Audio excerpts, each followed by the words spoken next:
Il existe une croyance commune parmi ceux qui étudient la Bible. Beaucoup pensent que tous les péchés sont égaux aux yeux de Dieu. Mais je suis désolé de le dire, ce n'est pas exactement le cas. S'il est vrai que tout péché est une offense à Dieu, la Bible elle-même nous enseigne qu'il existe différents degrés de gravité. Chaque péché entraîne des conséquences différentes, ce qui reflète la gravité de chaque action. Toutes les erreurs ne sont pas vues de la même manière par Dieu. Imaginez que nous sommes devant une cour divine. Tout comme dans la justice humaine, où un petit larcin n'est pas traité de la même manière qu'un meurtre, les péchés varient également en intensité et en conséquence dans le jugement céleste. La Bible le dit clairement, bien que tout péché nous sépare de Dieu, les punitions varient, et c'est précisément ce que beaucoup d'entre nous ne comprennent pas. La gravité de chaque acte a un poids différent. Quand on y réfléchit, il devient clair que les péchés comme le meurtre ou l'adultère ont un impact plus profond qu'un simple mensonge. Les deux sont évidemment faux, mais nous ne pouvons pas les assimiler. C'est comme si l'on comparait une blessure mineure à une blessure grave. Les deux nécessitent un traitement, mais l'un nécessite beaucoup plus de soins, et cette analogie nous amène à réfléchir. Qu'est-ce que cela signifie pour nos vies? Certains péchés, en plus d'affecter l'individu, causent des dommages irréparables à la communauté. Pensez, par exemple, à la façon dont un acte de trahison peut dévaster une famille entière. Tout comme le système de justice humaine applique des peines différentes selon le crime commis, Dieu prend également en compte la profondeur des conséquences de nos erreurs. Cela nous amène à nous demander, sommes-nous vraiment conscients de l'impact de nos péchés sur les autres? Parmi les péchés qui ressortent le plus dans les Écritures, un groupe spécifique fait l'objet d'une attention particulière, les péchés sexuels. En étudiant les Proverbes et 1 Corinthiens, il devient clair que ce type de péché est considéré comme particulièrement dangereux. On dit que dans certains cas, les conséquences des péchés sexuels peuvent être si profondes que la personne ne peut pas s'en remettre complètement. La gravité de ces transgressions affecte le corps, l'esprit, l'âme et surtout notre éternité. Le péché sexuel entraîne une série de répercussions destructrices. Cela transforme les gens, ébranle les familles et corrode les relations. L'impact ne se limite pas à la vie personnelle, cela s'étend à ceux qui nous entourent, créant un cycle de douleur et de destruction. Imaginez le potentiel dont dispose une personne pour construire une vie prospère, mais tout cela est miné par une dépendance qui semble inoffensive à première vue. Cela nous amène à nous demander combien de vies pourraient être différentes si ces péchés étaient évités.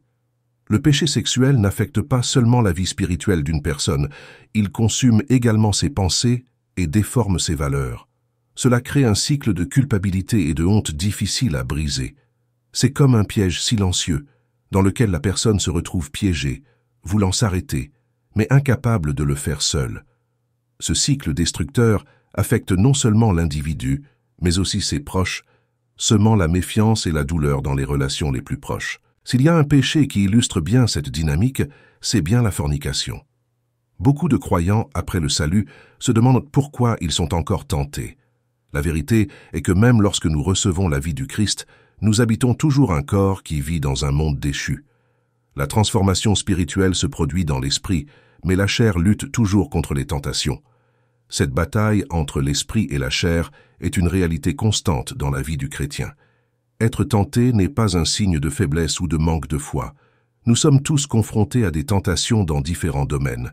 Ce que la Bible nous enseigne, c'est que le péché réside dans l'action et non dans la tentation elle-même.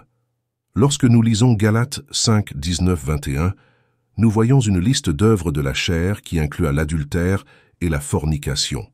Ces péchés, aussi courants qu'ils puissent paraître, portent en eux un poids spirituel bien plus grand que nous l'imaginons. Maintenant, réfléchissez avec moi. Pourquoi Dieu a-t-il créé le sexe? Il a fait en sorte qu'il soit apprécié dans les limites du mariage. Lorsque nous nous livrons à la fornication ou à l'adultère, nous déformons le dessein originel de Dieu pour notre vie. Et cette distorsion affecte non seulement le physique, mais aussi l'émotionnel et le spirituel. Lorsque deux personnes se rencontrent sexuellement, elles nouent un lien qui dépasse le corps. Il y a une connexion spirituelle impliquée. Avez-vous déjà remarqué à quel point il peut être difficile pour deux personnes qui ont commis la fornication de se séparer? Même si la relation est toxique, quelque chose semble les maintenir connectés. Cela se produit parce que le lien créé va au-delà du physique. C'est une connexion spirituelle. Même si la séparation physique se produit, l'union spirituelle demeure. Ce lien invisible continue de les affecter tous les deux, même au fil des années. Ce lien spirituel est si fort que les gens ne peuvent souvent pas l'expliquer avec des mots. Même lorsqu'une relation prend fin, ce sentiment d'être connecté à l'autre persiste. Cela reflète la profondeur de l'union créée par l'acte sexuel, quelque chose que la Bible décrit comme « devenir une seule chair ». Il n'est pas étonnant que beaucoup entretiennent ce lien pendant des années, sans même s'en rendre compte. Parlons du deuxième péché, l'adultère. Proverbe 6, 32. Nous avertit clairement que quiconque commet un adultère détruit sa propre âme. Ce verset nous fait réfléchir sur la profondeur des conséquences de l'adultère. Non seulement cela détruit les relations, mais cela corrode également le caractère et l'intégrité de l'adultère. Et la destruction interne qu'elle provoque est quelque chose qui prend beaucoup de temps à réparer, voire pas du tout. Lorsque nous regardons l'histoire du roi David, nous voyons un exemple clair de la manière dont même les plus sages peuvent succomber à la tentation de l'adultère. David, connu pour sa sagesse et son leadership, a hésité lorsqu'il a convoité Bethsabée. Cette erreur a non seulement détruit sa réputation, mais a également entraîné une série de conséquences sur sa vie personnelle et spirituelle. L'adultère ne fait aucune discrimination, tout le monde est vulnérable. Proverbe 6, 32 souligne également la responsabilité personnelle de ceux qui commettent l'adultère. Nous ne pouvons pas blâmer les circonstances ou nos désirs. Chaque personne est responsable de ses actes et des conséquences qu'ils entraînent. La destruction spirituelle provoquée par l'adultère est une réalité indéniable. L'âme est rongée et le chemin vers la restauration est long et difficile. Maintenant, pensez aux cicatrices que laisse l'adultère. Cela détruit la confiance, porte atteinte à l'intégrité et brise les fondements d'une relation saine. Lorsque la confiance est brisée, c'est comme une blessure ouverte qui met du temps à guérir. La personne trahie ressent la douleur de la trahison et l'adultère ressent le poids de la culpabilité. Cette dynamique destructrice affecte profondément le bien-être émotionnel et spirituel des deux. Outre l'adultère, un autre défi majeur auquel notre génération est confrontée est la pornographie. C'est l'un des plus grands problèmes auxquels sont confrontés des millions de chrétiens aujourd'hui. La facilité d'accès à la pornographie à l'ère numérique a piégé de nombreuses âmes dans un cycle de dépendance. La consommation de pornographie commence souvent de manière inoffensive, mais se transforme rapidement en un cycle destructeur qui affecte à la fois la vie personnelle et les relations. La pornographie déforme non seulement les perceptions de l'intimité, mais elle crée également des attentes irréalistes à l'égard du sexe. Les mariages sont détruits parce que les époux commencent à comparer la réalité avec les fantasmes qu'ils voient à l'écran. La pornographie isole les gens dans leur propre monde, créant un environnement de honte et de culpabilité. Cela affecte profondément la façon dont ils interagissent avec leurs partenaires et avec le monde qui les entoure. Les statistiques montrent que 47% des familles considèrent la pornographie comme un problème à la maison.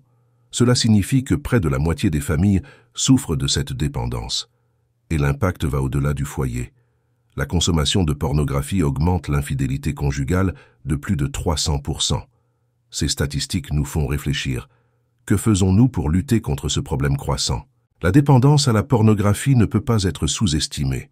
Cela vole du temps, de l'énergie et du potentiel. Imaginez ce qu'une personne pourrait accomplir si elle utilisait le temps passé à regarder ces vidéos de manière productive. Qu'est-ce qui pourrait changer dans votre carrière, dans votre famille, dans votre marche avec Dieu? Nous gaspillons notre vie en plaisirs temporaires, et cela doit changer. Nous vivons à une époque où la technologie a rendu la pornographie plus accessible que jamais. L'anonymat offert par Internet facilite la consommation effrénée de ces contenus, rendant encore plus difficile la lutte contre l'addiction. Cependant, cette bataille n'est pas impossible à gagner. Nous devons reconnaître la gravité du problème et demander de l'aide. Plus tôt nous serons confrontés à cette réalité, plus tôt nous pourrons entamer le processus de guérison. La pornographie est un ennemi silencieux qui vous détruit de l'intérieur. Cela affecte l'esprit, le cœur et l'âme. Et le plus tragique, c'est que beaucoup souffrent en silence. sans chercher d'aide. Nous devons en parler, affronter le problème de front et créer une culture de soutien où ceux qui luttent contre la dépendance peuvent trouver espoir et se rétablir. Vaincre la dépendance à la pornographie est un défi auquel beaucoup sont confrontés en silence. Mais la victoire est possible. La première étape consiste à reconnaître la nécessité d'un changement. La confession devant Dieu et la recherche d'aide sont essentielles. Dieu ne nous abandonne pas, même lorsque nous sommes au plus bas. Au contraire, il tend la main, prêt à nous secourir. Cependant, la lutte ne s'arrête pas avec la décision d'arrêter. C'est un combat quotidien. La force de gagner cette bataille ne vient pas seulement de votre propre volonté. Nous essayons souvent de surmonter nos addictions seuls, mais le soutien de la communauté chrétienne et la dépendance totale envers Dieu font toute la différence. De petits groupes, des mentors et des amis spirituellement mûrs peuvent vous offrir le soutien dont vous avez besoin pour parcourir le chemin de la liberté. Après tout, comme il est dit dans Ecclésiaste 4, 12, le triple cordon ne se rompt pas facilement. Un autre aspect important est le renforcement de l'esprit et de l'esprit. Philippiens 4, 8 nous conseille de penser aux choses qui sont vraies, nobles, justes, pures et belles. Lorsque nous entraînons notre esprit à se concentrer sur des choses édifiantes, nous commençons à reprogrammer nos schémas de pensée. Cela nous aide à résister aux tentations et à nous concentrer sur ce qui compte vraiment, notre relation avec Dieu et notre croissance spirituelle. Ce changement ne se produit pas du jour au lendemain. C'est un processus progressif qui demande de la patience et de la persévérance. Dans les moments où la tentation semble insupportable, souvenez-vous des paroles de 1 Corinthiens 10, 13. « Aucune tentation ne vous a frappé qui ne soit commune aux hommes, et Dieu est fidèle. Il ne permettra pas que vous soyez tentés au-delà de ce que vous pouvez supporter. Dieu offre toujours une issue. À nous d'être attentifs et déterminés à le choisir. » En plus de rechercher la force spirituelle, il est également essentiel d'identifier les causes profondes de cette addiction.